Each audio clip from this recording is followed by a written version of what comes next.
बहुत बहुत स्वागत है आप सभी लोगों का फिर से मेरे इस नए व्लॉग में। और हर बार की तरह इस बार भी मैं आपको घुमाने जा रहा हूँ एक प्राचीन मंदिर जो कि है वृंदावन में।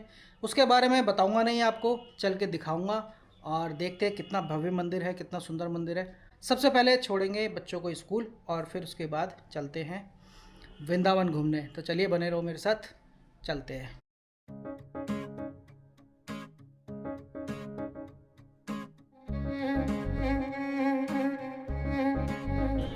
हमेशा दोनों के दोनों लड़ते ही रहते हैं। पापा ये कैसे खुलेगा? क्या कैसे खुलेगा? ये कैसे खुलेगा? तुम्हें खोल के करना क्या है?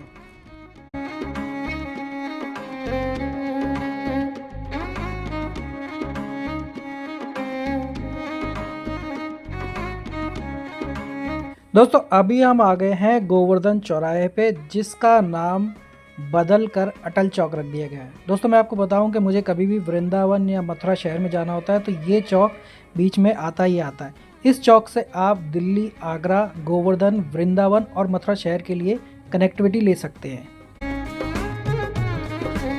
अभी दोस्तों जो आप मेरे राइट साइड में देख रहे हो ये है जय गुरुदेव जी का आश्रम। और दोस्तों जय गुरुदेव जी का आश्रम मिल जाता है आपको बिल्कुल हाईवे पे।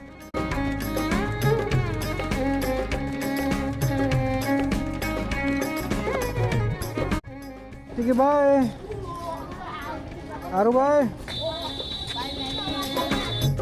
दोस्तों बच्चों को स्कूल छोड़ने के बाद अब हम बढ़ चले आगे। ये जो आप देख रहे हो ये है मथुरा का प्रसिद्ध भूतेश्वर चौराहा। दोस्तों आत्माओं के राजा कहे जाने वाले भगवान शिव महादेव का यहाँ पर बहुत ही प्राचीन मंदिर है जो इस चौराहे के पास में ही है। उसी मंदिर के नाम पर इस चौराहे का नाम पड़ा भूतेश्वर।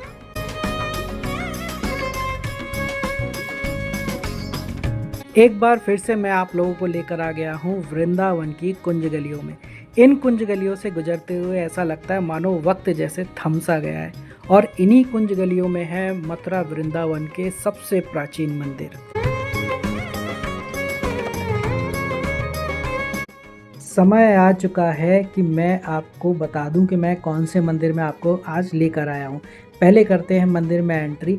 दोस्तों मथुरा वृंदावन के मेरे सभी सब्सक्राइबर तो ये समझ गए होंगे कि ये कौन सा मंदिर है, तो चलिए बताते हैं। आपको मंदिर के अंदर घुसते ही मिल जाता है मंदिर के बारे में ये कुछ जानकारी जो कि आप पढ़ सकते हैं। तो चलिए बताते हैं आप। तो आज मैं आपको लेके आया हूँ श्री मदन मोहन मंदिर वृंदावन में, तो दिखाते हैं और चलते हैं अंदर। दोस्तों अगर पूछा जाए कि मथुरा वृंदावन का सबसे प्राचीन मंदिर कौन सा है तो सब लोग मदन मोहन जी का नाम सबसे पहले लेते हैं। और क्यों ना ले दोस्तों, ये है भी सबसे प्राचीन मंदिर और सबसे पहला मंदिर। ये मंदिर उस टाइम का है जब वृंदावन में सिर्फ और सिर्फ जंगल हुआ करता था और पास सिर्फ और सिर्फ आपको चारों तरफ यमुना जी देखने को मिलती थी।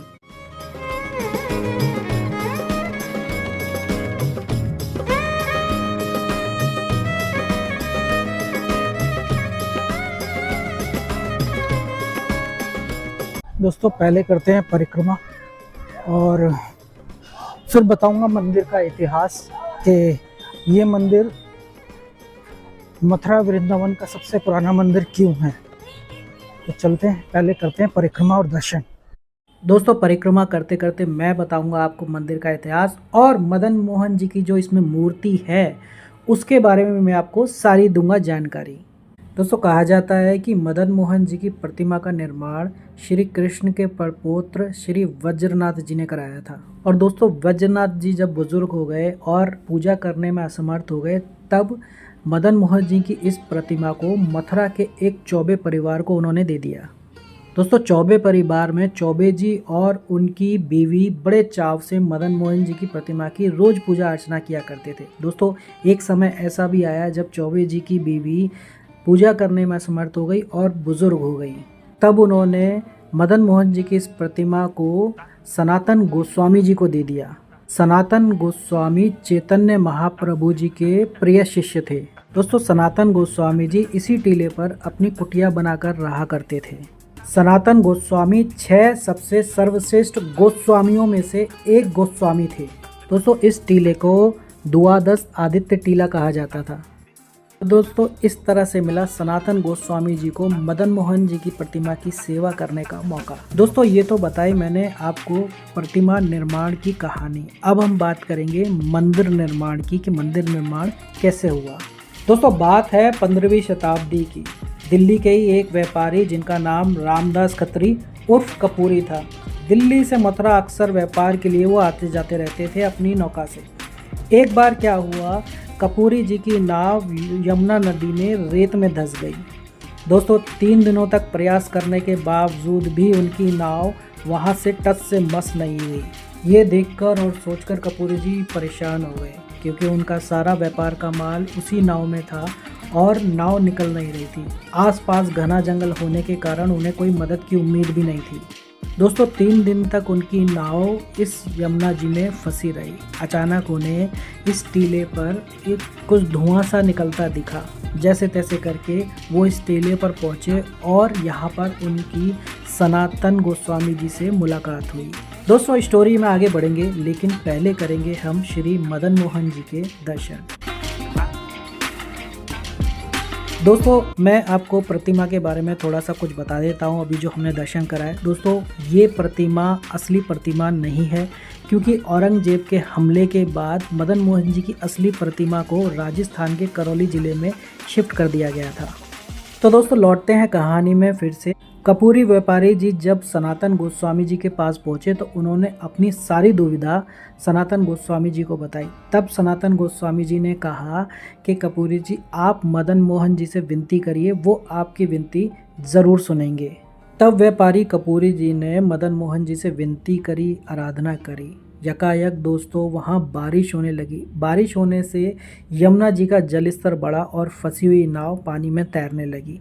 तब कपूरी जी ने ये प्रण लिया कि मेरे व्यापार से जो भी धन अर्जित होगा वो सब मैं मदन मोहन जी के मंदिर निर्माण में लगाऊंगा। तब दोस्तों 1590 से लेकर 1627 के बीच इस मंदिर का निर्माण हुआ। दोस्तों ये थी कहानी मदन मोहन जी की प्रतिमा और मंदिर निर्माण की।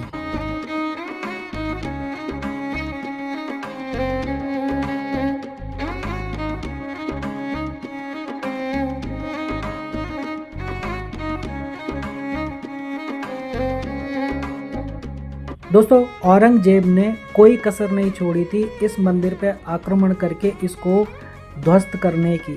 दोस्तों ऐसे ही बहुत सारे मंदिर मथुरा वृंदावन के जिन पे औरंगजेब ने आक्रमण किया और उनको क्षतिग्रस्त किया।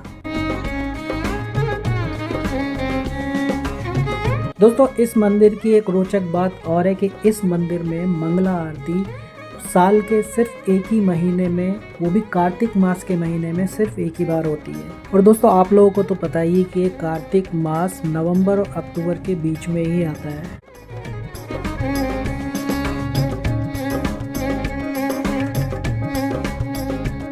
दोस्तों मैं आपको बताना चाहता हूं कि मंदिर में प्रवेश करने के लिए पहले मंदिर के दाईं ओर मंदिर का गेट हुआ करता था। औरंगजेब के हमले के बाद उस गेट को बंद कर दिया गया था। दोस्तों उस मंदिर के गेट को पहले कचहरी नाम से बुलाया जाता था। दोस्तों ये मंदिर आपको वृंदावन के परिक्रमा मार्ग में कालीदेह के पास में पड़ता है। कालीदेह वही जगह है जहां श्री कृष्ण ने कालिया नाग के सर पर चढ़कर तांडव किया था।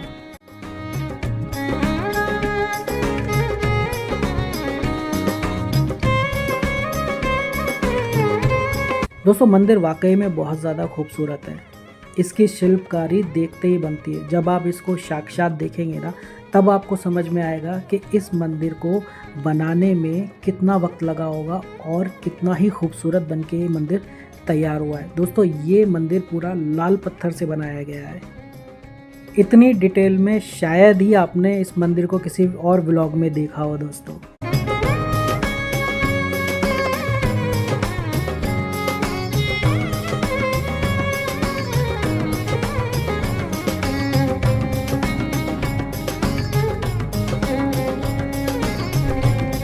वाकई में दोस्तों बहुत ही प्राचीन मंदिर है और बहुत ही पुराना मंदिर है। जब आप वृंदावन की परिक्रमा करने आते हैं तो ये आपको वृंदावन परिक्रमा मार्ग में ये मंदिर पड़ता है और ऐसे बहुत से प्राचीन मंदिर पड़ते हैं।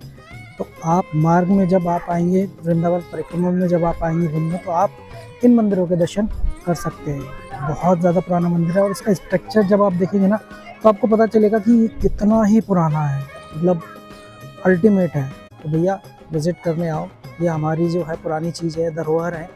दोस्तों अब आगे मेरा प्रण यही है कि ऐसे ही प्राचीन और अद्भुत मंदिरों को मैं ढूंढ ढूंढ के निकालूं, मैं तो दर्शन करूं ही करूं और आपको भी मैं दर्शन कराऊं। दोस्तों सोशल मीडिया का ज़माना है, हो सकता है ऐसे ही किसी क्षतिग्रस्त मंदिर पे नज़र सरकार की पड़ जाए और उस मंदिर को सरकार अपने हैंडओवर कर ले। तो दोस्तों ये था मेरा व्लॉग आज का। आप सभी लोगों को कैसा लगा कमेंट के माध्यम से ज़रूर बताइएगा और अपने सनातन को आगे बढ़ाने में मेरी मदद करिए। मिलते हैं किसी और व्लॉग में, तब तक के लिए आप सभी को राधे राधे। खुश रहिए, स्वस्थ रहिए, मस्त रहिए और हमेशा मेरे वीडियोस देखते रहिए।